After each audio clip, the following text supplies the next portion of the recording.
বঙ্গাব্দ ১৪৩২-কে বরণে রাজধানী সহ সারা দেশে চলছে নানা কর্মসূচি।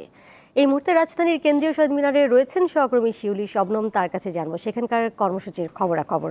শিউলি, কেন্দ্রীয় শহীদ মিনারে ঠিক এই মুহূর্তে কি আয়োজন চলছে? সাধারণ মানুষের অংশগ্রহণ এতে কেমন দেখছেন?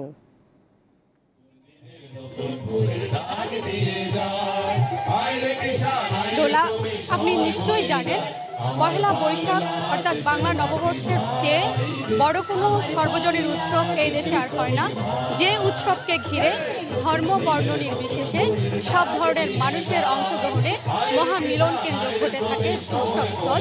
এবং আমি এই মুহূর্তে কেন্দ্রীয় শহীদ মিনারে আছি, যেখানে বাংলাদেশ গণসংগীত সম্মিলন পরিষদের উদ্যোগে বর্ষবরণের অনুষ্ঠানের আয়োজন করা হয়েছে, যেখানে বিকেল থেকে অন্তত ৪০টি সংগঠনের ১,০০০-এর উপর শিল্পী তারা তাদের বিভিন্ন পরিবেশনার মাধ্যমে বৈশাখকে বরণ করছেন, বৈশাখের বন্দনা করে যাচ্ছেন তাদের একক দলীয় আবৃত্তি সঙ্গীতের মাধ্যমে। এবং তাদের এই সব গানে গানে এবং বিভিন্ন পরিবেশনার মধ্য দিয়ে তারা আসলে গ্রাম বাংলার আবহমান যে সংস্কৃতি, গ্রামীণ যে ঐতিহ্য, কৃষ্টি কালচার, সেসব বিষয় তারা তাদের পরিবেশনার মাধ্যমে নিয়ে আসছেন। এবং তারা চান আসলে গ্রাম বাংলার যে সাধারণ মানুষ, খেটে খাওয়া কুলি মজুর তাঁতি প্রত্যেকেই যেন বৈশাখের এই আনন্দের সাথে সামিল হতে পারে। সেটাই আসলে এই গণসংগীত সম্মিলন পরিষদের মূল লক্ষ্য। এবং আমরা দর্শকদের সাথে কথা বলেছি, তারা বলছেন আসলে পহেলা বৈশাখ বাঙালির একটা প্রাণের উৎসব, যে উৎসবের জন্য তারা আসলে বছরব্যাপী অপেক্ষা করে থাকেন। এবং তারা তাদের দাবি এই অনুষ্ঠান যাতে শিল্পীরা এবং সাধারণ মানুষ যাতে নিশ্চিত নিরাপত্তার মধ্য দিয়ে পালন করতে পারে এবং মানুষ যাতে অংশ নিতে পারে, রাষ্ট্র যাতে তার সমস্ত উদ্যোগ গ্রহণ করে। এবং তাহলে সারা দেশের মানুষ বর্ষবরণের এই যে ঐকতান, সেই সুরের সাথে মিলিত হতে পারবে।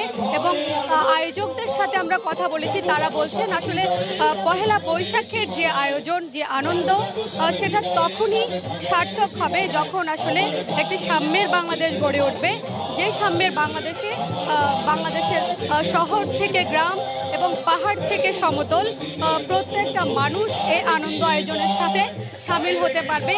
এবং আজকে আমরা বিভিন্ন আয়োজনের মাধ্যমে সেই বিষয়গুলো দেখে আসছি, যেখানে এই আয়োজনে আসলে আমরা দেখতে পেয়েছি শুধু সারা দেশের মানুষের, সারা দেশের বিভিন্ন যে শিল্পী, তাদের সাথে সমতলের গারো চাকমা বিভিন্ন সংগঠনের শিল্পীরাও আসলে এই অনুষ্ঠানে অংশ নিয়েছেন।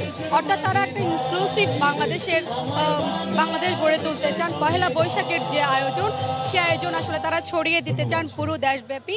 এর মধ্য দিয়ে তারা মনে করছেন যে একটি অসাম্প্রদায়িক, সুন্দর এবং ইনক্লুসিভ বাংলাদেশ গড়ে উঠবে। দোলা, কেন্দ্রীয় শহীদ মিনার প্রাঙ্গণ থেকে যুক্ত ছিলেন সহকর্মী শিউলি শবনম।